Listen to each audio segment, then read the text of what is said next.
नमस्कार सभी को। पिछली क्लास में हम लोगों ने वेव ऑप्टिक्स स्टार्ट कर दी थी और वेव के बारे में थोड़ी सी चीज़ें हम लोगों ने डेफिनेशन वगैरह कुछ पढ़ी थी कि उसकी परिभाषा क्या होती है और अन्य चीज़ें। आज हम उसी चीज़ को आगे बढ़ाते हैं। तो परिभाषा में बताया था कि वेव ऑप्टिक्स क्या होगी, वेव क्या होगी, तरंग होगी वह विक्षोभ जो अपने साथ ऊर्जा और संवेग, ये दोनों नाम याद रखने हैं, ऊर्जा और वह संवेग, इन दोनों चीज़ों का अपने साथ स्थानांतरण करती है।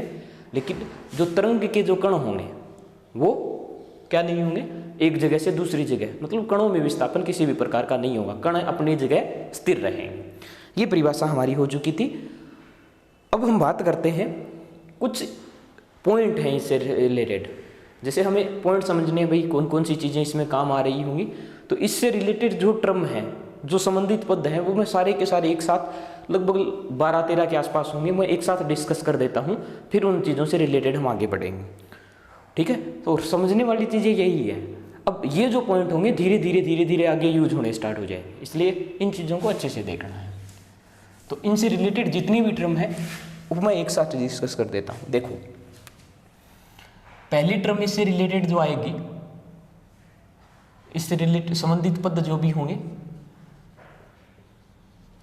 उन चीजों के बारे में। पहला जो पद है इससे रिलेटेड वो है आयाम। ठीक है, मैं एक चीज लिख देता हूं कि जो तरंग की जो समीकरण होगी हमारे पास वो इस प्रकार की होगी, y बराबर a साइन ओमेगा टी और माइनस में kx। ठीक है, इस चीज़ को याद रख सकते हैं, अच्छी चीज़ होगी आप लोगों के लिए, क्योंकि ये कई जगह यूज भी होगी। लेकिन बेसिक साइंस में इससे रिलेटेड एप्लीकेशन वगैरह जो होते हैं वो नहीं पूछे जाते हैं। तो अगर आप लोग सिर्फ ये इक्वेशन याद रख सकते हो तो अच्छी चीज़ है। ठीक है, अब बात करेंगे आयाम से रिलेटेड। देखो, ये साइन में है और साइन का ग्राफ आप लोगों को पता होगा, नहीं है तो ये होता है साइन वेव इस प्रकार, और ये सेम आगे बढ़ता जाता है इसी प्रकार आगे की तरफ। ठीक है, तो ये साइन का ग्राफ बनेगा और साइन यहां हमारे पास पदों में यूज हो रही है। अब आयाम से रिलेटेड अगर बात करें तो आयाम क्या होगा, ये जो रहेगी ये इसकी मुख्य अक्ष रहेगी, प्रिंसिपल एक्सिस जो होगी वो ये रहेगी, मुख्य अक्ष। अब दो चीजें मैं एक साथ समझा रहा हूं, यहां दोनों चीजें आप लोगों को समझनी है। देखो, ये जो प्रिंसिपल एक्सिस रहेगी, मुख्य एक्सिस जो है, इससे जो अधिकतम विस्थापन होगा, तो इससे अधिकतम विस्थापन यही है भाई, इस पॉइंट से अधिकतम दूरी पर जो पॉइंट होगा वो इसका तो ये होगा। ठीक है, हम ये भी बोल सकते हैं कि ये भी इसका अधिकतम है। ठीक है, दोनों साइड ध्यान रखना, ये जो दोनों पॉइंट होंगे वो बराबर दूरी पर होंगे। साइन वेव में जितना ग्राफ ऊपर जाएगा उतना ही ग्राफ है नीचे की तरफ आ रहा होगा। तो इस माध्य स्थिति से अधिकतम जो विस्थापन होगा वो हमारा क्या कहलाएगा, आयाम कहलाएगा। लेकिन इसमें ध्यान रखने वाली चीज ये रहेगी, हम इसके नेक्स्ट पॉइंट हम पढ़ रहे होंगे आवर्तकाल में, तो मैं एक चीज आप लोगों को समझा देता हूं। आवर्तकाल क्या होगा, एक चक्कर पूर्ण करने के बाद जब तरंग वापस आगे गति करना स्टार्ट कर देती है, एक चक्कर पूर्ण करने के बाद। अब देखो, यहाँ कुछ लोगों को कंफ्यूजन ये होता है कि यहाँ से चलना स्टार्ट किया है तरंग ने और अपनी स्थिति पर वापस आ चुकी है, मतलब इस लाइन पे थी और इसी लाइन पे वापस आ चुकी है। तो कुछ ये बोल देते हैं कि एक चक्कर यहाँ कंप्लीट हो चुका है, लेकिन ध्यान रखने वाली बात ये होगी कि यहाँ उसका केवल आधा चक्कर पूरा हुआ है, एक चक्कर नहीं। क्यों, देखो यहाँ से चलना स्टार्ट किया था, यहाँ आ गई वापस, अभी ये नीचे जा रही है।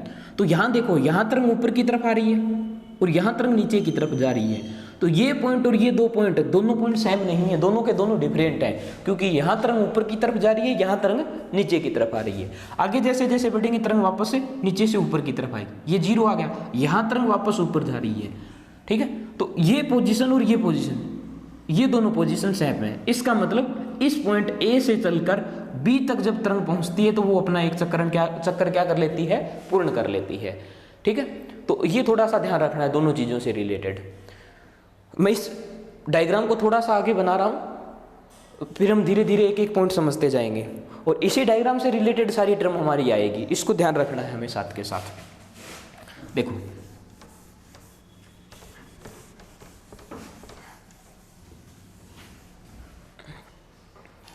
आयाम क्या होगा, माध्य स्थिति से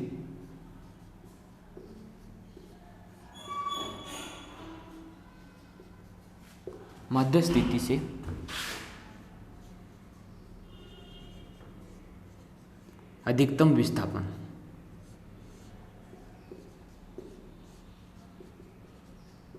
माध्य स्थिति से अधिकतम विस्थापन जो भी हमारा होगा वो क्या कहलाएगा, आयाम कहलाएगा। इसमें ध्यान रखना ये जो स्मॉल ए है, अब वही साइन है, साइन के रूप में डिनोट करेंगे इन सबको। स्मॉल ए का जो भी मान आएगा वो क्या कहलाएगा हमारे पास, आयाम कहलाएगा। तो ये समीकरण याद रखने के लिए मैंने इसलिए बोला है क्योंकि ये समीकरण देके हमें डायरेक्ट ये पूछ ले कि इसका आयाम कितना है, तब हमें समझना होगा कि इसमें ये जो ए होता है वही उसका आयाम होता है, माध्य स्थिति से अधिकतम विस्थापन होता है। ठीक है, हाँ, इस समीकरण से रिलेटेड जो एप्लीकेशन है वो एप्लीकेशन बेसिक साइंस में नहीं पूछे जाते हैं, तो वो जरूरत नहीं है, लेकिन ये नहीं कि हम समीकरण भी याद ना रखें। ठीक है, तो ये हो गया हमारे पास आयाम। दूसरी पॉइंट की हम चर्चा करें इससे नेक्स्ट वाले पॉइंट पर, तो आयाम में तो किसी को शायद कोई दिक्कत नहीं होगी। चलो एक पॉइंट और ऐड कर लेते हैं इसमें। आयाम, अब ये तरंग है, ठीक है, ये कोई एक तरंग मैंने मान ली, इसी प्रकार कोई दूसरी तरंग भी हो सकती है, तीसरी तरंग भी हो सकती है। तो ये एक या एक से दो या दो से अधिक तरंगे जब जुड़ेंगे, मान लो दो तरंगे आपस में ऐड हो रही होंगी या तीन तरंगे आपस में ऐड हो रही होंगी, तब इनका आयाम किस प्रकार प्रभावित होगा वो चीज़ें देख लें। भाई जो रिजल्टेंट आयाम आएगा उसको मैं मान लेता हूँ कि ए रिजल्टेंट आएगा। तो जो मैक्सिमम मान मिलेगा हमें रिजल्टेंट का, वो मैक्सिमम मान मिलेगा जो दोनों आयाम होंगे, उन दोनों आयामों को हम डायरेक्ट ऐड कर लेंगे। ठीक है, ध्यान रखना इस चीज़ को कि जो आयाम होगा उसकी मैक्सिमम वैल्यू चाहिए जब हम दो तरंगों को एक साथ ऐड कर रहे होंगे। तो जो मैक्सिमम मान आएगा वो आएगा a1 प्लस में a2, दोनों आयाम को डायरेक्ट ऐड कर लें। ठीक है, दूसरी चीज़, अगर मिनिमम वैल्यू हमें चाहिए दोनों की मिनिमम हमें वैल्यू चाहिए तो वो आ जाएगी a1 माइनस a2, दोनों का अंतर हमें लेना है। ठीक है, जो ज़्यादा होगा उसमें से हम घटा लेंगे क्योंकि आयाम कभी भी नेगेटिव नहीं होगा। ठीक है, तो जो माध्य स्थिति है इससे नेगेटिव क्या जाएगा, या नीचे जा रहा है चाहे ऊपर जा रहा है, वो दूरी तो काउंट होगी उसमें, तो आयाम कभी भी नेगेटिव नहीं होगा। तो मैक्सिमम आयाम हमें पूछेगा तो दो तरंग है या दो से अधिक तरंगे हैं, तब उनको ऐड करते चले जाएंगे हम लोग, और मिनिमम जो होगा वो उसमें अलग आ जाएगा। तो ये मैक्सिमम और मिनिमम का मान है। ठीक है, ऐसा नहीं कि हर पोजीशन पर यही मान रहेगा, ये रहेगा, ये वैल्यू चेंज होती जाएगी, वो हमारे लिए काम की चीज़ नहीं है। हम केवल इतना ध्यान रख लें मैक्सिमम मान कितना होगा, मिनिमम मान कितना होगा, तब ये चीज़ हमारी काउंट हो जाएगी। तो एक पॉइंट के बारे में हमारी चर्चा हो चुकी है। पहले पॉइंट के बारे में, आयाम क्या है, माध्य स्थिति से अधिकतम दूरी, आयाम मैक्सिमम दोनों के योग के बराबर होगा, मिनिमम दोनों में डिफरेंस ले लेंगे। डिफरेंस का मतलब वैल्यू पॉजिटिव लेंगे, जो ज़्यादा उसमें से कम को घटा लेंगे। ठीक है, अब देखो दूसरा पॉइंट,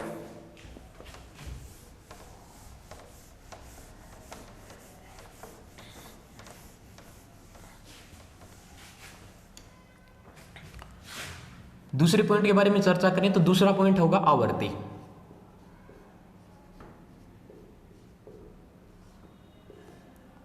ठीक है, और इस आवर्ती को इस प्रकार n से लिख रहे हैं। ठीक है, कुछ जगह ये न्यू भी इस प्रकार लिखा हुआ मिलेगा, लेकिन मैं ये इसलिए नहीं लिख रहा हूं कि हम वेग जैसे ही काम में लेंगे, तरंग का वेग, तो वहां वेग के लिए v यूज करेंगे, तो ये इन दोनों में कंफ्यूजन होता चला जाएगा, तो मैं इसलिए अलग यूज आवर्ती के लिए n। ठीक है, और देखो आवर्ती क्या होगी, आवर्ती होगी एक सेकंड में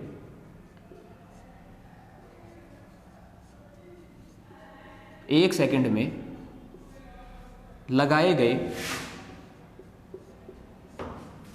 चक्रों की संख्या।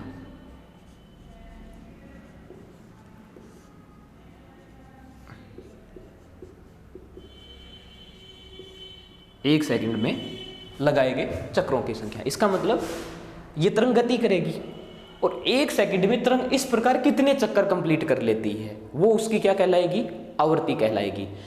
ठीक है, यहाँ आवर्ती के लिए हम चक्रों को यूज कर रहे होंगे, कण प्रकृति जहां हम यूज करेंगे वहां टक्करों की संख्या यूज करेंगे। आप लोगों ने ये भी पढ़ा होगा कि एक सेकंड में होने वाली टक्करों की संख्या। तो कण प्रकृति की जब भी बात होगी वहां टक्कर यूज किए जाते हैं, लेकिन अभी हम तरंग पढ़ रहे हैं, वेव पढ़ रहे हैं, तो वेव में टक्कर नहीं होगी, तरंग के माध्यम से, ये चक्कर के माध्यम से यूज होगी। तो 1 सेकंड में तरंग कितने चक्कर लगा सकती है, वो उसकी क्या कहलाएगी, आवृत्ति कहलाएगी। अब आवृत्ति से रिलेटेड 1-2 चीजें हैं।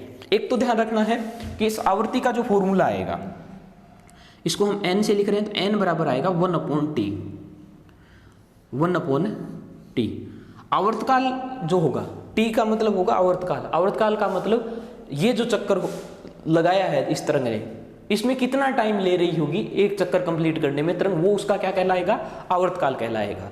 ठीक है, तो आवर्तकाल 1/t, आवर्तकाल का जस्ट उल्टा जो होगा वो किसके बराबर होगा, आवर्ती के बराबर होगा।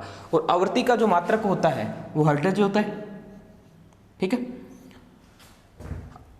अब देखो ये जो मैं पॉइंट लिख रहा हूं नेक्स्ट, ये इन सब में इंपॉर्टेंट है सबसे ज्यादा।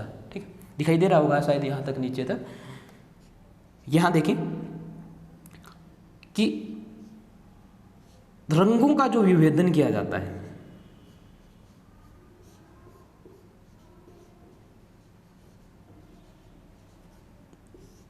रंगों का जो विभेदन किया जाता है, चाहे तरंग की बात कर लें या अन्य फॉर्म में यूज कर लें, प्रकाश में भी जब आएंगे तब भी कलर की बात होगी, वहां ज्यादा होगी। तो जो भी तरंग या कोई भी पार्टिकल अगर कलर शो कर रहा होगा, तो वो उसके किस गुण के कारण कलर शो कर रहा होगा, तो हमें ध्यान रखना है वो उसका कौन सा गुण होता है, आवृत्ति के कारण। बहुत सारी जगह मैंने ये चीज देखी है कि गलत यूज करते हैं। लैम्डा जो तरंग दैर्ध्य का मान होगा, लैम्डा के मान पर डिपेंड नहीं करता कलर, ये ध्यान रखना है। क्योंकि हम क्या करते हैं कि जैसे तरंग दैर्ध्य का क्रम पढ़ते हैं, लाल कलर के, लाल रंग के लिए क्या होगा, उसके लिए तरंग दैर्ध्य का मान, हरे रंग के लिए कहाँ से बैंगनी से स्टार्ट होता है, तो वो चीज़ें हम डाटा याद रखते हैं। जैसे ही हमें हमारे सामने ऑप्शन आता है ना तरंग दैर्ध्य, तो तुरंत हम उस पर चले जाते हैं। लेकिन ध्यान रखने वाली बात यह है कि तरंग जो कलर शो करता है वो किसका गुण होता है, आवृत्ति का गुण होता है, तरंग दैर्ध्य का नहीं। इस चीज से बचना है, और काफी बार ये क्वेश्चन पूछा भी गया है। ठीक है, नेक्स्ट पॉइंट, आवृत्ति जो है वो तरंग का अभिलाक्षणिक गुण होगा, अभिलाक्षणिक गुण होगा। नाम से ही समझ में आ रहा होगा अभिलाक्षणिक गुण से का क्या अर्थ है भाई। इसके जो भी तरंग का पार्ट होगा उसके कारण जो भी प्रॉपर्टीज हमारे पास आ रही होंगी, जो वो किसके कारण आ रही, आवृत्ति के कारण आ रही होंगी। तो ये जो होगा, और आवृत्ति एक चीज ध्यान रखना, जब तक हम सोर्स चेंज नहीं करेंगे तब तक आवृत्ति परिवर्तित नहीं होगी। ठीक है, ये पॉइंट यहां से ही ध्यान रखना है, जब तक सोर्स चेंज नहीं होगा। जैसे सूर्य से हमें प्रकाश प्राप्त हो रहा है, या किसी पार्ट से हम तरंग ले रहे होंगे, जैसे रस्सी है, एक ही टाइप की अगर 2 रस्सियां हैं तो दोनों रस्सियों के कारण आवृत्ति जो होगी वो दोनों अलग अलग होगी, लेकिन एक रस्सी की जो आवृत्ति होगी वो अपने आप में यूनिक होती है। ठीक है, ये ध्यान रखना है। तो ये अभिलाक्षणिक गुण होता है, और जब तक हम रस्सी चेंज नहीं करेंगे तब तक आवृत्ति का मान परिवर्तित नहीं होगा, ये ध्यान रखना है हमें। ठीक है, तो आवृत्ति से रिलेटेड 3 है, और इंपॉर्टेंट पॉइंट है ये, इनमें एक पॉइंट ये तरंगों का किस पर गुण करता है, और ठीक है ध्यान रखना, क्योंकि हम तरंग दैर्ध्य से रिलेटेड पढ़ते हैं तो दिमाग में हमारी तरंग दैर्ध्य रहती है, लेकिन रंग जो होते हैं, कलर जो होते हैं, वो किसके कारण आएंगे, आवृत्ति के कारण यूज होंगे। एक ये अभिलाक्षणिक गुण होता है, ये परिभाषा होगी, ये फॉर्मूला याद रखना है, और मात्रक और विमाएं तो याद हो ही जाएंगी धीरे धीरे। चलिए नेक्स्ट पॉइंट के बारे में बात करें हम लोग।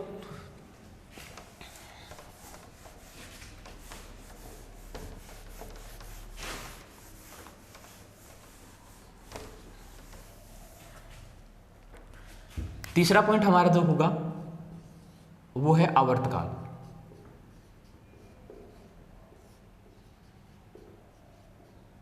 आवर्तकाल, इसको कैपिटल टे से लिखा जाएगा, ये मैं अभी बता ही चुका हूं पीछे वाले पार्ट में, लेकिन फिर भी देख लेते हैं। आवर्तकाल क्या होगा, तरंग द्वारा एक चक्कर पूर्ण करने में लिया गया समय क्या कहलाता है, उसका आवर्तकाल कहलाता है। एक चक्कर ये है यहां से यहां तक, ये हम पहले ही देख चुके। तो ये जो एक चक्कर पूरा कंप्लीट कर रही है तरंग, इसमें जितना टाइम लगेगा उसे वो इसका क्या कहलाएगा, आवर्तकाल कहलाएगा। तो आवर्तकाल होगा एक चक्कर पूर्ण करने में लगा समय, ये क्या कहलाएगा, आवर्तकाल कहलाएगा। और आवर्तकाल को कैपिटल टी से लिखते हैं और इस कैपिटल टी का मान क्या होगा, 1/n। अभी मैंने बताया था आवर्ती का फॉर्मूला क्या होता है, आवर्तकाल का उल्टा, तो ये क्या हो जाएगा यहाँ। अब यहाँ देखो 1/n के बराबर है। आवर्तकाल क्या होगा, टाइम उसे कितना लगेगा, तो टाइम से रिलेटेड हम सिंपल चीज़ पढ़ते हैं कि जितनी दूरी तय करेगा और उसमें उसके वेग से हम भाग दे देते हैं, वही उसका क्या कहलाता है। लेकिन यहाँ थोड़ी सी ध्यान रखने वाली बात यह है कि यहाँ जो गति हो रही होगी, जो हमने पढ़ी है स्ट्रेट लाइन अभी तक, वो गति नहीं हो रही है। यहाँ देखो वृत्तीय गति हो रही है, ठीक है, स्ट्रेट लाइन में गति नहीं हो रही। जो मैंने न्यूटन नियम के नियम वगैरह पढ़ाए थे वो सारी चीज़ें। यहाँ थोड़ा सा क्या चेंजमेंट आएगा, चलो मैं यहाँ समझा देता हूँ आप लोगों को, ठीक है। यहाँ क्या होगा, वृत्तीय फॉर्म में जब गति होगी तब ये ध्यान रखना कि जो विस्थापन होगा उसको हम बोलते हैं कोणीय विस्थापन। कुछ नहीं, बस जो नाम होंगे उन सब के आगे कोणीय जोड़ दो। विस्थापन का कोणीय विस्थापन, वेग का कोणीय वेग, त्वरण का कोणीय त्वरण। तो कोणीय जो विस्थापन होता है उसको हम थीटा से लिखते हैं, थीटा से लिखेंगे। थीटा का मतलब वो कितना कोण पर रोटेट हो रही होगी, वो उसका क्या कहलाता है, कोणीय विस्थापन कहलाता है। कोणीय वेग जो होता है वो क्या कहलाएगा, उसको ओमेगा से लिखा जाता है। ये जो डब्ल्यू जैसा साइन है उसको ओमेगा बोला जाता है, तो ओमेगा से डिनोट किया जाएगा। और ओमेगा वही सेम चीज आएगी कोणीय विस्थापन में परिवर्तन की दर, जब हम लोग वहां पढ़ चुके हैं विस्थापन में परिवर्तन की दर। तो यहाँ बस इतना ध्यान रखना है कि ये जो थीटा होगा उसको हम लोग कोण में यूज करते हैं, और कोण में भी लगभग रेडियन में यूज करते हैं। थीटा जो हम लोग नॉर्मली यूज करते हैं उस चीज को यूज नहीं लिया जाता है। कोणीय त्वरण जो होगा उसको किससे यूज किया जाता है, लिखा जाता है अल्फा से लिखा जाता है। ये तीनों साइन इसके रहेंगे, लेकिन तीनों में एक ही बात हमें ध्यान रखनी है, वो ये कि जो कोणीय विस्थापन होगा उसको कोण के रूप में यूज करेंगे। अब देखो एक आवर्तकाल है, एक आवर्तकाल का मतलब क्या होगा, ये हम आवर्तकाल का मान निकाल रहे हैं उसके लिए मैं बोल रहा हूं। एक आवर्तकाल का मतलब क्या है, वो यहां से चलना स्टार्ट किया और यहां तक घूम के वापस आ रहा है, ठीक है। तो हमें क्या चाहिए मान, कि कितना टाइम उसे लग रहा है। तो टाइम का अगर मान निकालना है तो क्या होगा, दूरी बटे विस्थापन बटे समय, यही तो होगा। अरे आवर्तकाल के लिए आ जाएगा विस्थापन बटे वेग आ जाएगा। तो हम क्या करेंगे, यहाँ पहले देखेंगे विस्थापन है, तो विस्थापन हमें ये नहीं देखना कि यहाँ से यहाँ तक डायरेक्ट आ जाएगा। अभी मैंने बताया कि जो ये रोटेशन हो रहा है तो इस रोटेशन में क्या आ जाएगा, रोटेशन में कोण के रूप में हम यूज कर रहे होंगे। तो यहाँ देखो, यहाँ से चलना स्टार्ट किया, यहाँ तक घूम के वापस आ गया, फिर एक चक्कर पूर्ण कर लिया। अब देखो इसको समझना ज़्यादा आसान इसलिए कि हम ये मान लें यहाँ से चलना स्टार्ट किया, आधा चक्कर पूरा कर लिया, और यहाँ से चलने के बाद आधा चक्कर और कंप्लीट कर लिया लोग। तो इस प्रकार ये वृत्तीय गति हो रही होती है। तो इस एक चक्कर को पूर्ण करने में जितना टाइम लगेगा वही क्या होता है, आवर्तकाल होता है। तो कितनी दूर, कितना कोण उसने तय किया है एक राउंड पूरा कंप्लीट करने में। तो हमें पता है कि एक पॉइंट के चारों ओर रोटेट होते हैं, तो कितना टाइम लगता है, वो सॉरी कितना विस्थापन आ जाएगा, 2π है, ठीक है। और कोणीय वेग जो होगा वो ओमेगा है ही। तो दो फॉर्मूले हमारे पास यहाँ से बन जाते हैं आवर्तकाल के। आवर्तकाल होगा 1/आवर्ती और 2π/ω के बराबर आ जाएगा। तो ये हम फॉर्मूला निकाल लेंगे 2π/ω, दोनों फॉर्मूले यूज होंगे इसके, ये चीज़ ध्यान रखना है। तो पहले जो मैंने आवर्ती लिखाया था, आवर्ती का फॉर्मूला क्या था, 1/t, वहाँ ये उल्टा हो जाएगा ω/2π के बराबर, ठीक है। तो ये सिंपल सा है, कितना टाइम लगेगा एक चक्कर में, हम आवर्तकाल के बारे में ये चीज़ जानते हैं, ठीक है। और इन पॉइंट को लिए ध्यान रखना ही है हमें चीज़ें, ये जो पॉइंट हैं वो हमारे पास लगातार काम आएंगे। तो ये जो पॉइंट मैं एक साथ आप लोगों को क्लियर करवा रहा हूँ, इसलिए आगे कहीं दिक्कत ना रहे। जब भी मैं यूज करूँ भैया, आगे मैं कहीं बोल दूँ आवर्तकाल क्या है, तो तुरंत आप लोगों के दिमाग में आने चाहिए आवर्तकाल का मतलब क्या होता है, ठीक है, आवर्ती का मतलब क्या होता है, वो सारी चीज़ें। चलिए नेक्स्ट पॉइंट के बारे में बात करते हैं।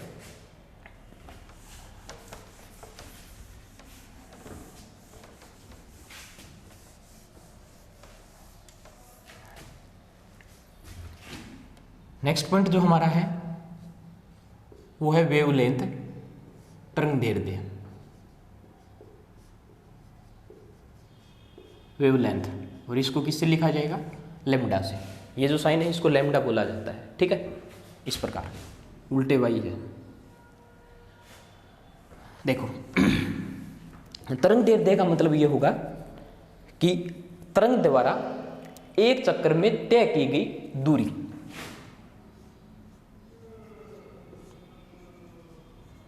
एक चक्कर में तय की गई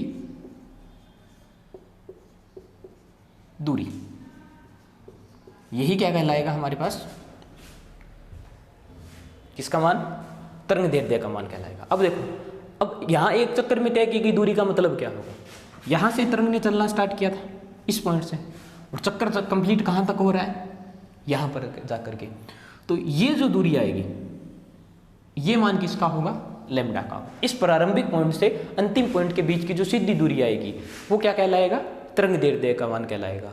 तो ये जो लैम्डा का मान आएगा, अब हमें दूरी निकालनी है भी, ये दूरी कितनी आ रही है इन दोनों पॉइंटों के बीच की सीधी दूरी, ठीक है। ये तो ऐसा नहीं हम ये काउंट करेंगे, ये चक्कर काउंट नहीं करेंगे, इस पॉइंट से इस पॉइंट के बीच की ये जो डायरेक्ट आएगी ये दूरी किसके बराबर हो जाएगी, तरंग दैर्ध्य का मान कहलाएगा। अब तरंग दैर्ध्य ये दूरी है एक प्रकार की, तो दूरी है तो क्या कहलाएगा, वेग इंटू समय। तो वेग को हम v से लिख लेंगे, आवर्तकाल एक चक्कर पूरा कर रहा है, वो एक चक्कर पूर्ण करने में जो समय लगेगा उसको हम कैपिटल टी से हम लोगों ने अभी देखा है। तो लैम्डा का जो मान आएगा वो कितना आ जाएगा, v इंटू टी के बराबर आ जाएगा, ठीक है। अब अभी हमने देखा कि आवर्तकाल जो होता है वो किसका उल्टा होता है, आवर्ती का उल्टा होता है। तो इसको हम लिख सकते हैं v और t को लिख देंगे 1/n से लिख देंगे, इस n को इधर गुणा कर देंगे तो v का हमारे पास मान निकल के आ जाएगा v बराबर n लैम्डा, ठीक है। ये तरंग वेग आ जाएगा। नेक्स्ट पॉइंट हम जो पढ़ेंगे तरंग वेग, तो लैम्डा का मान v/t के बराबर होगा या v/n के बराबर आ रहा होगा, ये मान कहलाएगा। और हम चाहें तो यहाँ मान भी रख सकते हैं अलग अलग, जैसे इसका मान कितना था 2π/ω, तो ये आ जाएगा, t का मान मैं रख रहा हूँ 2π/ω, आवर्तकाल का मान रखा है सिर्फ, ये v जो है हमारे पास वो इंटू में v रह जाएगा, ठीक है। एक बार इसको ध्यान रखना है कि मैं अलग से लिख देता हूं, k बराबर जो होता है वो होता है ω/v। ये नेक्स्ट टर्म आएगी, धीरे धीरे ये चीजें रिलेट होती चली जाएंगी। तो k बराबर होता है v/ω, तो ये देखो ओमेगा, इस v को नीचे ले आएंगे तो ये k बन जाएगा। तो इसका जो तीसरा मान आएगा वो ये भी आ जाएगा 2π/k के बराबर आ जाएगा, ठीक है। इसका हर फॉर्मूला याद रखना है हमें, ये सबसे कम यूज होगा v इंटू टी वाला, वेग इंटू समय वाला, आवर्तकाल वाला, ये कम यूज होगा, ये पद और ये पद, सबसे ज़्यादा यही पद यूज होगा हमारे पास। तो ये याद रख लो आप लोग, लैम्डा बराबर 2π/k, ठीक है। ये टर्म मैं एक साथ करवा रहा हूँ, हो सकता है ये लगातार फॉर्मूले आपको याद रखने में थोड़ी सी दिक्कत आ रही होगी, लेकिन एक या दो बार जब इसको बार बार पढ़ोगे तो हो जाएगी। अलग अलग करवाते तो ये एक दूसरे से कनेक्ट ही नहीं हो पाते, कहीं कैसे करना है कैसे नहीं, मैं तरंग दैर्ध्य कहीं बता दूँ, वेग कहीं बता दूँ, तो थोड़ा सा टफ होता है। इसलिए मैंने ये सोचा कि जितने भी पॉइंट है इससे रिलेटेड जितनी भी टर्म है वो मैं एक साथ क्लियर करवा देता हूँ। और ये भी ध्यान रखना कि तरंग में इनसे रिलेटेड ही ज़्यादा क्वेश्चन पूछे जाते हैं, जैसे साउंड वगैरह आएगी आगे, हम इसमें 2-3 पार्ट पढ़ेंगे। पहले तो तरंग का बेसिक कॉन्सेप्ट पढ़ रहे हैं, फिर साउंड जो भी ध्वनि होती है उसको पढ़ेंगे, तो ध्वनि का चैप्टर इसी में आता है। तो ध्वनि से रिलेटेड क्वेश्चन वगैरह कम पूछे जाते हैं और इन बेसिक टर्म पे ही ज़्यादा क्वेश्चन पूछे जाते हैं, ठीक है। अब देखो ये मान आ जाएगा, तो ये दो फॉर्मूले हमें याद रखने हैं इनसे रिलेटेड। v बराबर होता है n लैम्डा, ये तरंग वेग का मान भी हमारे पास आ गया, और ये आ जाएगा 2π/k बराबर कितना हो जाता है, लैम्डा के बराबर हो जाता है, ठीक। अब देखो यहाँ जो मान हमारे पास आया v बराबर n लैम्डा, तो अब ये एक चीज ये ध्यान रखना कि वेग जो होगा जब तक हम माध्यम परिवर्तित नहीं करेंगे तब तक वेग परिवर्तित नहीं होगा। जैसे कोई एक तरंग चल रही है, किसी एक माध्यम में चल रही है, जैसे पानी में कोई तरंग चल रही है, तो जो जब तक वो पानी में चलती रहेगी तब तक उसका वेग वही रहेगा। मान लो हमने पानी की जगह कोई ग्लिसरीन वगैरह यूज कर ली, तो उस तरंग का वेग ग्लिसरीन में कुछ अलग हो सकता है लेकिन पानी में वही रहेगा। तो यहाँ एक पॉइंट ध्यान रखना है, चलो मैं वो वेग में लिखा दूंगा कि तरंग वेग जो भी आएगा वो इस आवृत्ति पर डिपेंड नहीं करता है। इस v का मान एक माध्यम में कांस्टेंट रहेगा लेकिन माध्यम चेंज करने पर परिवर्तित हो सकता है। चलिए ये पॉइंट हम अभी तरंग वेग देखेंगे, उस नेक्स्ट पॉइंट में देख लें, अभी सिर्फ इतना लिख लेते हैं। तो तरंग दैर्ध्य क्या होगी, एक आवर्तकाल के दौरान टोटल दूरी होगी, तय की गई जो दूरी होगी, एक चक्कर में तय की गई दूरी जो होगी वो किसके बराबर होगी, तरंग दैर्ध्य के बराबर होगी। तो लैम्डा बराबर आ जाएगा v इंटू टी, वेग इंटू आवर्तकाल आ जाएगा। तो इस t का मान रख दिया मैंने 2π/ω, v इंटू में है, ठीक है। ये आ जाएगा 2π/k और लैम्डा के बराबर। ये क्या है वो सारी चीजें देखो यहाँ दिखाई दे रहा होगा, ये k अभी नेक्स्ट पॉइंट में आएगा, एक बार थोड़ा सा वेट कीजिए अगर ये चीज समझनी है हमें। तो नेक्स्ट पॉइंट के बारे में बात करेंगे हम, तरंग वेग जो मैंने यहाँ ही लिख रखा है उसी चीज के बारे में।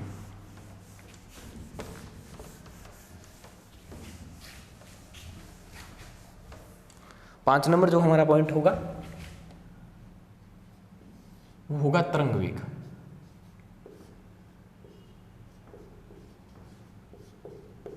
और इसको हम V से लिखेंगे, ठीक है। तरंग वेग का मतलब, वेग का समझ ही रहे होंगे आप लोग, अर्थ क्या होगा। तरंग वेग का मतलब ये हो जाएगा, ये जो वेव जा रही है आगे की तरफ किस स्पीड से गति कर रही होगी, वही क्या कहलाएगा, इसका तरंग वेग कहलाएगा। तरंग वेग क्या होगा,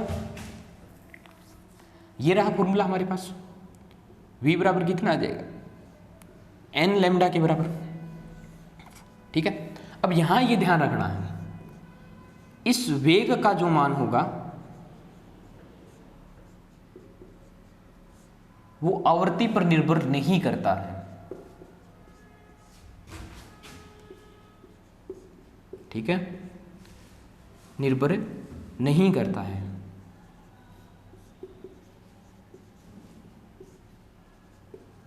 यहां v बराबर n लैम्डा दिखाई दे रहा है, n इसमें आवर्ती है, लेकिन जो वेग का मान आएगा वो आवर्ती पर डिपेंड नहीं करेगा। ये चीज हमें ध्यान रखनी है, क्योंकि मैं अभी बता चुका हूं, जब तक हम माध्यम चेंज नहीं करेंगे ना, तब तक वेग का मान परिवर्तित नहीं होगा। अगर आवर्ती कम ज्यादा होती है तो उसके सापेक्ष अपने आप को कौन एडजस्ट कर लेगा, लैम्डा एडजस्ट कर लेगा। तो इन दोनों का जो गुणा करेंगे वो मान v का मान हमेशा एक माध्यम के लिए सेम रहेगा। तो इसके लिए हम यहाँ लिख भी सकते हैं कि वेग का मान अगर कांस्टेंट रहेगा, आवर्ती हम लोगों ने चेंज कर रहे हैं हम लोग, n1 आवर्ती है तो उसके सापेक्ष अगर लैम्डा 1 है, तो अगर आवर्ती चेंज कर दें n2 तो लैम्डा 2 भी उसके साथ चेंज हो जाएगा। ये पॉइंट हमारे पास बन जाएगा। तो इस पर काफ़ी अच्छे न्यूमेरिकल पूछ लिए जाते हैं, क्योंकि हम क्या करेंगे, हमें फॉर्मूला याद होता है v बराबर n लैम्डा, और फॉर्मूले में देखते हैं, तुरंत देखते हैं भाई वेग का मान जो होता है वो आवर्ती के समानुपाती होते हैं, और आवर्ती को अगर दुगना कर रहे होंगे तो वेग का मान भी दुगना हो जाएगा, जबकि ऐसा नहीं होता है। वेग का मान आवर्ती पर डिपेंड नहीं करता है, ठीक है। दो चीजें इसमें अभी तक मैंने ऐसी बताई हैं जो बहुत इंपॉर्टेंट है और बहुत बार पूछी गई है। एक तो क्या, एक वो चीज मैंने जो कलर वाली बताई थी, तो कलर जो होता है वो हमेशा आवर्ती पर डिपेंड करता है, ठीक है, उस पर नहीं लैम्डा पर डिपेंड नहीं करता। एक यहाँ आवर्ती का मान आ रहा है v बराबर n लैम्डा होता है, लेकिन यहाँ जो मान है वेग का वो आवर्ती पर डिपेंड नहीं करता है। ये चीज हमें ध्यान रखनी है। तो तरंग दैर्ध्य का मान हो गया। अब हम नेक्स्ट पॉइंट की बढ़ते हैं, ठीक है। तो अभी तक हमारे 3-4 पॉइंट हुए हैं, आयाम, आवर्ती, आवर्तकाल, वेग और तरंग दैर्ध्य, ठीक है। नेक्स्ट पॉइंट हम 6 नंबर पॉइंट की बात करेंगे, ठीक है।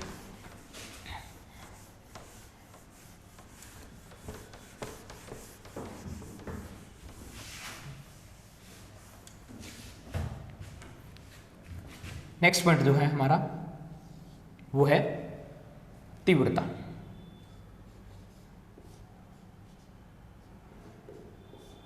और तीव्रता को लिखा जाता है I से, ठीक है। तीव्रता, अब देखो तीव्रता का फॉर्मूला होगा ये I बराबर EA/T। ये तीव्रता का बेसिक फॉर्मूला है। बेसिक फॉर्मूले का मतलब हर चैप्टर में हम इस फॉर्मूले को यूज करेंगे। E ऊर्जा होती है, A एरिया होता है, T टाइम होता है।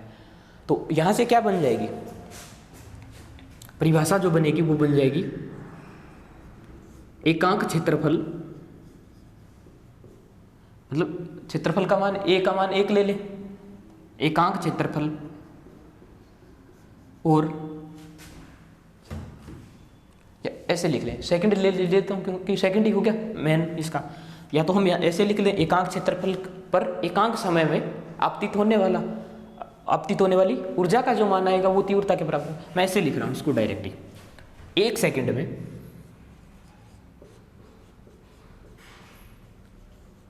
सेकंड में एकांक क्षेत्रफल पर आपतित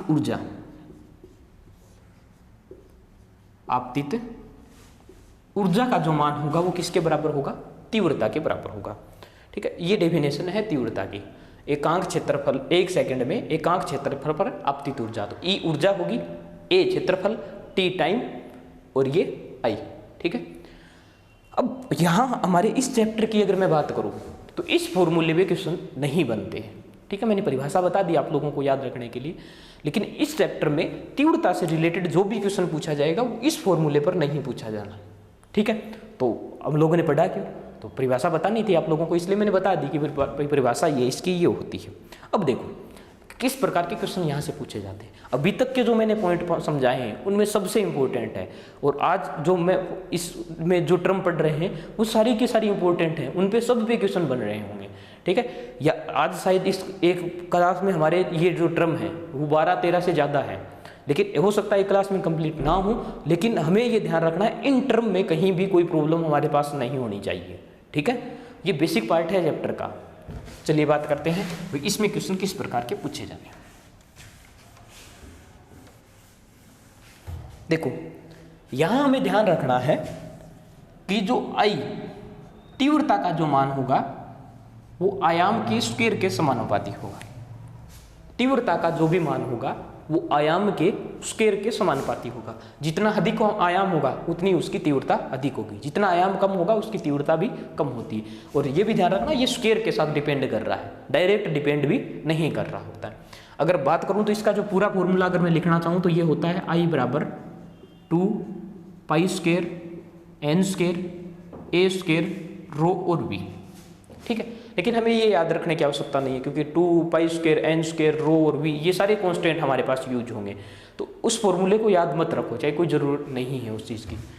लेकिन ये पता होना चाहिए हमें I बराबर I समानुपाती किसके होता है, a² के होता है। यहाँ से अगर मैं समानुपाती नियतांक जब भी हटाऊंगा तो यहाँ से हमारे पास कांस्टेंट आ जाएगा a के, तो I बराबर k a² के बराबर आ जाएगा। ये k का मान डिपेंड कर जाएगा अलग अलग सिचुएशन पर, वो सारी जो चीज़ें हैं उनको k की फॉर्म में लिख दिया। अब देखो मैंने आप लोगों को सबसे पहला पॉइंट समझाया था आयाम, और आयाम में क्या चीज़ समझाई थी कि जो अधिकतम आयाम होता है वो क्या होता है, दोनों के योग, दो तरंगें जब भी मिक्स हो रही होंगी तो दोनों के योग के बराबर होता है। और मिनिमम जो होगा वो कितना होगा, तो हमसे ज़्यादातर यही क्वेश्चन पूछा जाता है, अधिकतम और न्यूनतम मान। यहाँ भी तीव्रता और इसका दोनों का अधिकतम और न्यूनतम मान पूछा जाएगा। तो अधिकतम जो तीव्रता का मान आएगा मैक्सिमम, वो किसके समानुपाती हो जाएगा, जो आयाम अधिकतम होगा उसके। और आयाम अधिकतम कितना होगा, अगर दो तरंग हैं तो दोनों को ऐड करके हम स्क्वायर कर लेंगे। और मिनिमम अगर है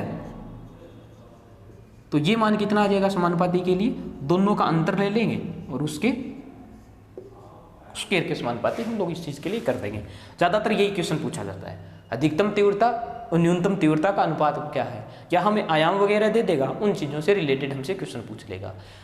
ये बात हमारी है आयाम से रिलेटेड। भाई तीव्रता किसके समानुपाती होगा, आयाम के स्क्वायर के समानुपाती होगा। इस प्रकार हम लोगों ने ये कर लिया। अब अधिकतम और मिनिमम मान हमें निकालना है, मैक्सिमम और मिनिमम मान निकालना है, तो हम दोनों वैल्यू ले लें। आयाम का मैक्सिमम मान लेंगे तो मैक्सिमम आ जाएगा, आयाम का मिनिमम लेंगे तो मिनिमम। तो इसका मतलब ये ध्यान रखना है, आयाम जब हमें डायरेक्ट दे रखा होगा, आयाम दे रखा है तो हम उसको डायरेक्ट ऐड कर लेंगे, डायरेक्ट ऐड कर लेंगे और डायरेक्ट हम लोगों ने घटा भी दिया। ये बात होगी हमारे आयाम से। लेकिन एक चीज़ और भी पूछी जाती है, एक चीज़ और कैसे, इस प्रकार पूछी जाती है कि हमें तीव्रता दे देगा। आयाम वाला तो इजी हो गया, डायरेक्ट ऐड कर लो और उसका स्क्वायर कर दो, या डायरेक्ट घटा लो उसका स्क्वायर। लेकिन हमें तीव्रता दे ही देगा अपने आप पहले ही। तो तीव्रता दे के क्या करवा रहा होगा, हमसे क्या पूछेगा, वो तीव्रता का मैक्सिमम और मिनिमम मान पूछ लेगा। मैं इस चीज़ को मिटा देता हूँ, उसके बाद हम देखेंगे आगे का पार्ट, ठीक है। देखो कैसे, मान लो हमें दो तीव्रताएं दे देगा कि कोई तरंग है उसकी तीव्रता I1 है, दूसरी तरंग है उसकी तीव्रता I2 है। तो अधिकतम तीव्रता और न्यूनतम तीव्रता का मान ज्ञात करो, कैसे होगा। अब देखो हमने तीव्रता के पदों में कोई फॉर्मूला नहीं पढ़ा, लेकिन हम लोग ये जानते हैं कि ये जो I1 तीव्रता है वो A1 के स्क्वायर के समानुपाती होगी। पहले तरंग की तीव्रता पहली तरंग के आयाम के स्क्वायर के समानुपाती होगी। इसी प्रकार सेम चीज यहाँ आ जाएगी, दूसरी तरंग की तीव्रता दूसरी तरंग के आयाम के स्क्वायर के समानुपाती होगा। तो हम क्या करते हैं, जब भी तीव्रता निकालते हैं तो क्या कर लेंगे हम लोग, आयाम दोनों को जोड़ देते हैं, मैक्सिमम तो स्क्वायर कर जोड़ लेंगे और मिनिमम तो घटा लेंगे। यहाँ भी हम क्या करेंगे, अपनी मर्जी से हम लोग किसका मान निकालेंगे, अब आयाम का ही मान निकालें, क्योंकि हमें आयाम के रूप में फॉर्मूला पता है, तीव्रता के रूप में नहीं है। तो अगर मैं यहाँ से A1 काउंट करना चाहूँ तो दूसरी साइड क्या चला जाएगा, √I1 आ जाएगा। यहाँ से अगर A2 का मान निकालना चाहूँ तो ये क्या आ जाएगा, समानुपाती में ही रख लेता हूँ, ये आ जाएगा I2 के रूट। अब देखो मैंने अभी समझाया था कि अधिकतम तीव्रता जब हमें चाहिएगी तो अधिकतम आयाम इन दोनों को ऐड कर लेंगे, और न्यूनतम जब तीव्रता चाहिएगी तो इन दोनों को घटा लेंगे। तो यहाँ से जो I मैक्सिमम का मान निकालेंगे वो किस प्रकार आ जाएगा, समानुपाती किसके आएगा, इन दोनों के योग, आयाम को जोड़ लेंगे ना, तो यह आ जाएगा रूट I1 प्लस में रूट I2 और इन दोनों का स्क्वायर। देखो मैंने अलग से कुछ नहीं किया है, उसी चीज को यूज किया है। तो अगर हमें तीव्रता दे रखी होगी तब इसको ध्यान रखना, हम लोग डायरेक्ट ऐड उसको नहीं करते हैं, ठीक है। नेक्स्ट पॉइंट की बात करें तो देखो मिनिमम तीव्रता की बात करें तो मिनिमम में वो क्या कर लेंगे, हम लोग आयाम को घटा लेंगे और आयाम में क्या है, रूट I1 और रूट I2। तो ये मान आ जाएगा रूट I1 माइनस में रूट I2 और इनका वर्ग हम लोग कर देंगे। तो ये दोनों फॉर्मूले जो हैं वो हमें ज़्यादा अच्छे से पता होने चाहिए, क्योंकि आयाम में तो क्या होता है, डायरेक्ट पता है, आयाम अगर दे रखा है तो दोनों को ऐड कर लो, लेकिन तीव्रता अगर दे रखी होगी तो उनको रूट लेके ऐड कर रहे होंगे, ठीक है। अब देखो दोनों चीज़ें अलग कर लेंगे। अगर आयाम दे रखा हो हमें A1 और A2, तो तीव्रता अगर हमें निकालनी है, मैक्सिमम निकालनी है, तो हम क्या कर देंगे, दोनों आयाम को डायरेक्ट ऐड कर लेंगे, A1 प्लस A2 और इन दोनों का हम स्क्वायर कर लेंगे। और मिनिमम निकालना है तो इन दोनों को घटा के हम स्क्वायर कर लेंगे। लेकिन जब हमें तीव्रता दे रखी होगी तब ये फॉर्मूले हमें यूज करने हैं, और कैसे यूज करने, क्यों यूज करने, वो चीज़ मैंने यहाँ से एक्सप्लेन कर दी। अब अगर आप लोगों को ये चीज़ याद नहीं रखनी है या नहीं याद रख रहे हो तब भी हमारा काम चलेगा, लेकिन ये वैल्यू हमें पता होनी चाहिए। इन पे बहुत बार क्वेश्चन पूछा गया है, ये वाले दोनों फॉर्मूले, कभी इनका रेशियो पूछ लेता है, कभी मैक्सिमम मान पूछ लेता है, कभी मिनिमम मान पूछ लेता है, कभी कुछ कर लेता है, कभी कुछ। और इसकी टेंशन लेने की आवश्यकता नहीं है, समानुपाती नियतांक है, ठीक है। तो इसको हम क्या करेंगे, बराबर में रिलेशन लेंगे, के का मान हमें दिया हुआ मिलेगा अपनी तरफ से, अब ठीक, उसको हमें कैलकुलेट करने की आवश्यकता नहीं होगी। अब देखो यहाँ तक का ही पार्ट हम रखेंगे, क्योंकि केवल टर्म है, समझने वाली ही चीज़ें ज़्यादा हैं। तो मैं 2 पार्ट में इस चीज़ को ऐड करना चाहूँगा ताकि आप लोगों को प्रॉब्लम नहीं हो। अभी तक जो चीज़ें बताई हैं उनको कवर करो, तभी हम आगे बढ़ेंगे, ठीक है। और जो मोस्ट इम्पोर्टेंट थे वो आज के वीडियो में हैं, ठीक है। आज का जो वीडियो है इसमें जो भी पॉइंट हमारे पास मोस्ट इंपॉर्टेंट है वो मैंने, अब हम क्या करेंगे, नेक्स्ट जो भी हमारी चीज़ें होंगी उनमें इन सबको रिलेट करना होगा, बस पहले को दूसरे से, दूसरे को आगे आगे आगे आगे आगे हम इन चीज़ों को रिलेट करते चले जाएंगे। तो उम्मीद है आप लोगों को इनमें कोई दिक्कत नहीं होगी। जहाँ भी दिक्कत आ रही है मैंने बेसिक से बेसिक इस चीज़ की डेफिनेशन समझाने की कोशिश की है। और मैं कल के वीडियो में पहले बोल चुका हूँ कि तरंग का पार्ट, तरंग, वेव ऑप्टिक्स और प्रकाश, 2 चैप्टर ऐसे होंगे जिनको हम फुल डिटेल से लेके चलेंगे, ठीक है। और रीट और SSC CGL या CDS का जो भी एग्जाम दे रहे होंगे उन सब लोगों को ये बहुत इंपॉर्टेंट चैप्टर हैं दोनों। आप हम इन दोनों चैप्टर से ही रिलेटेड क्वेश्चन हम जो ज़्यादा से ज़्यादा मैक्सिमम पूछे जाएंगे, ठीक है। नेक्स्ट जो भी पार्ट होगा मैं इनका जो रिलेटेड क्वेश्चन होगा वो भी करवा दूँ। देखो एक चीज़ मैं यहाँ से अभी आप लोगों को थोड़ी सी समझा देता हूँ साथ के साथ। मान लो मैं 2 बराबर तीव्रता की तरंगे ले रहा हूँ, तो यहाँ क्या आ जाएगा हमारे पास, I और I। भाई I1 I2 मैं अलग अलग लेके चला हूँ। अब क्या कर देंगे, मैं ये मान लूँगा कि 2 I और I दोनों समान तीव्रता की तरंगे ऐड हो रही होंगी। तब एक मान देख लेते हैं मैक्सिमम कितना आएगा। मैक्सिमम देखो यहाँ होगा रूट I1, यहाँ भी होगा रूट, तो रूट I, तो दोनों जुड़ जाएंगे ना, क्योंकि दोनों बराबर सेम है। तो I जो का मान आएगा वो किसके समानुपाती आ जाएगा, रूट I और रूट I जुड़ के हो जाएगा 2 रूट I और इसका स्क्वायर। अब देखो I किसके समानुपाती आ जाएगा, 4I स्क्वायर होगा ना इसका, तो आ जाएगा समानुपाती। जब यहाँ से ये हटेगा चिन्ह तो यहाँ से कांस्टेंट हमारे पास बराबर में आएगा, बराबर, और ये मान k इंटू मल्टीप्लाई में, इस k का मान हमें दिया हुआ मिलेगा, ठीक है। या रेशियो से कहीं ना कहीं कट हो रहा होगा तो उसकी टेंशन लेने की आवश्यकता नहीं। अब एक चीज यहाँ से देखो कि I का जो मान हमारे पास परिणामी तरंग, जो तीसरी तरंग बनेगी, 2 तरंगों को मिलाने से जब तीसरी तरंग बन रही होती है तो उसके जो मैक्सिमम मान मिल रहा है, तीव्रता का जो अधिकतम मान मिल रहा है वो 4I मिल रहा है। जबकि अगर हम डायरेक्ट ऐड करते तो उसका मान हमें कितना मिलना चाहिए था, 2I। लेकिन ये वैल्यू देखो अधिक जा रही है, 2I से अधिक है, ये 4I का मान मिल रहा होगा। तो ये भी ध्यान रखना है कि जब 2 या 2 से तरंगे, अधिक तरंगे एक दूसरे के साथ मिक्स की जाती हैं तो उनकी प्रॉपर्टी डायरेक्ट ऐड वगैरह नहीं होती है सारी की सारी, ठीक है। तो यहाँ देख लो जब मैक्सिमम मान मिल रहा है तो वो 2 गुना से अधिक मिल रहा होगा हमारे पास मान, 4I का स्क्वायर यहाँ भी आ जाएगा, देखो A होगा, ठीक है, 4 के लिए मिल गया। तो ये ध्यान रखना है, मिनिमम हम कर रहे होंगे तो यहाँ में वो 0 हो जाएगा। तो ये ध्यान रखना कि जो तीव्रता का मान होता है वो दोनों के योग से भी अधिक चला जाता है, इसलिए ये पार्ट हमारे पास इंपॉर्टेंट हो जाता है। तो इस पर बेस्ड क्वेश्चन बहुत सारे हैं, वो क्वेश्चन हम जैसे ही हमारी टर्म कंप्लीट होती है उनकी तुरंत बात कर लेंगे इन चीज़ों को, ठीक है। और अब मैं कोशिश ये करूँगा कि आप लोगों को जो क्वेश्चन है वो अलग से प्रैक्टिस ना करवा के, जैसे पीछे वाला का जो चैप्टर रखा था हम लोगों ने, उसमें क्या किया था कि जैसे जैसे हम लोगों ने चैप्टर किया और चैप्टर खत्म होने के बाद मैंने सारे क्वेश्चन एक साथ करवा दिए।